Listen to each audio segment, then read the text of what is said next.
Hello, my friends. I'm back again. Kevin Espiritu here on the Life and Business channel where you shouldn't listen to anything I say unless it makes sense to you. Don't listen to me. I'm not an expert, okay? I'm not. However, we are still going to answer some questions here. Just my thoughts. So this question is, how do you make content that people want to consume, that they find value in? Now, here's the thing. And this one really kind of gets me sometimes because I see people complain. I'm in the creator space, and so within gardening, I see people complain, and within every other field, I see people complain about the algorithm. It's the algorithm. The algorithm hates me now. No, the algorithm doesn't hate you. You are just bad at making content. And I mean that very plainly and with no insult to it. It just means that you're bad at making content. Because if you think about what the algorithm's trying to do, every platform has its own algorithm, obviously. There's different sort of goals. The algorithms are directed towards different goals. So on YouTube, the algorithm is directed, for a time, it was directed on watch time. So the amount of minutes watched on a channel, right? Or per user. They want to maximize that because they want to keep people on, which means they get to serve more ads, right? So that's the incentive. Now, they realized that actually wasn't the best strategy because people got sucked down these rabbit holes. In fact, there's a fantastic podcast called Rabbit Hole by New York Times that discusses how a man went down some of these suggested video rabbit holes on YouTube and used to be a more liberal person and became alt-right in the matter of 6 to 8 months by watching all these videos. Now, is that the only reason he became that? No. But nevertheless, YouTube realized, you know what? Optimizing our algorithm for watch time might not have been the best move. And so now they're optimizing it for something called quality watch time or satisfied watch time or like a positive experience watch time. It's sort of a nebulous term. Now, what they're trying to do then is not only maximize watch time, but they want you to be happy the whole time you're watching, right? Or having a good experience. And so they'll be giving you surveys and stuff. I'm digressing a little bit, but what I'm saying here is you have to know per platform, what is the algorithm trying to do? What's the incentive of the algorithm? And the incentive of the algorithm is the incentive of the parent company that coded the algorithm, right? So with YouTube, it is serving the ads so that more money is made on YouTube, right? With Instagram, some subset of it is ads. The other subset of it might be gathering, user data for shopping or something like that. Or it just might be that they want people to remain on the app, just like YouTube does. For TikTok, it's actually quite different. I actually think TikTok has semi-nefarious intuition or motivations because it's not really seeming like they care that much about making money. And it really seems more like they're trying to train the super algorithm or a very, very advanced suggestion recommendation algorithm.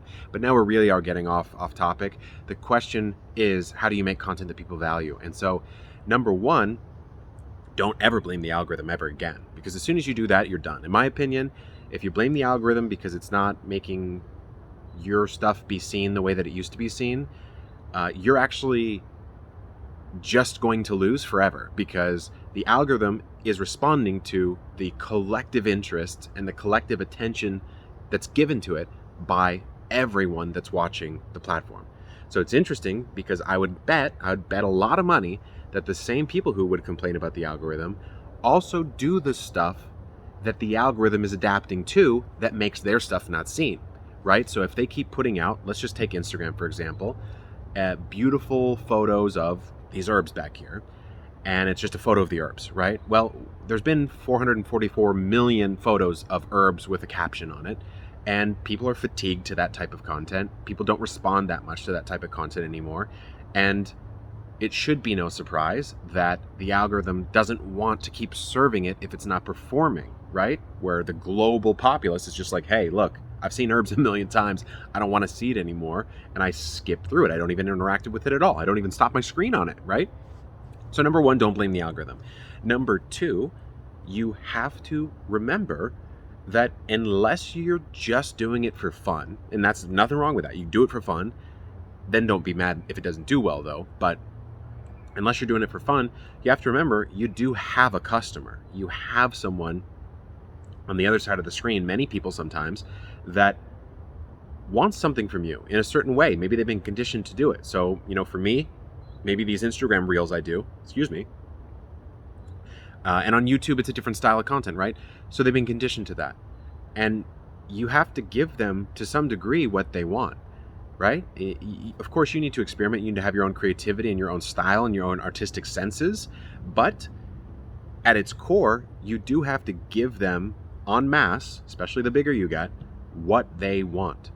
Now, you can do the whole give them what they want, like sell them what they want, give them what they need type of thing, where this is why you see clickbait, right? You see clickbait because YouTube and all these other platforms have conditioned all of us that unless you clickbait it, you're not getting to even to get them to watch it. And if you can't get them to watch it, you can't deliver the medicine, right? It's why like kids have little lollipops or whatever when you give them a shot, right?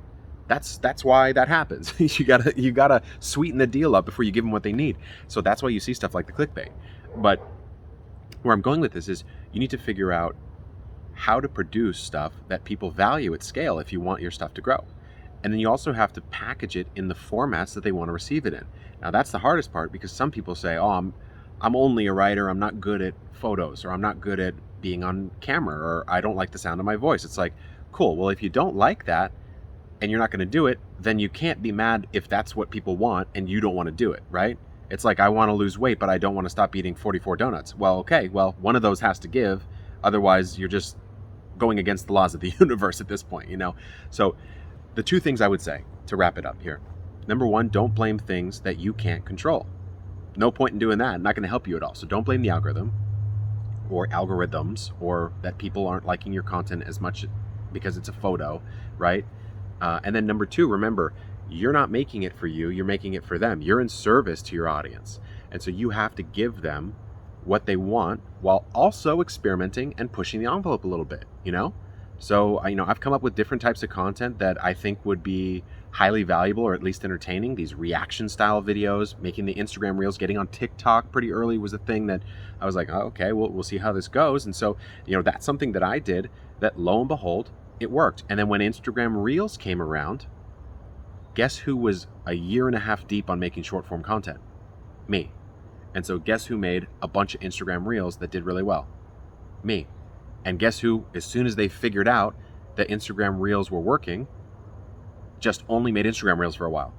Me. And guess who thought about, wow, TikTok's on the rise, short form videos on the rise. What is every other platform going to do? It's an attention war. You only have so many minutes in the day, everyone. So if we're all going to TikTok now, or a lot of people are, well, what are the platforms going to do? They're going to make their own TikTok, or their own version of it. And then what are they going to do?